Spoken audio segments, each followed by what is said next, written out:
Hi, my name's Mike Wright, and I'm going to show you how to use Tinkercad. Tinkercad is an app that allows you to design objects.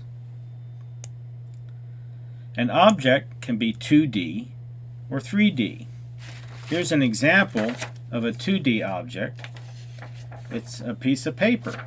It's something printed on a piece of paper. The letter D stands for dimensional. A 2D object has length and width. A 3D object, like this one here, has width, has length, width, but it also has height. It's real. You can hold it in your hand. Yes, you can hold a piece of paper in your hand as well, but the object itself is not real. It's just something printed on a flat two-dimensional piece of paper.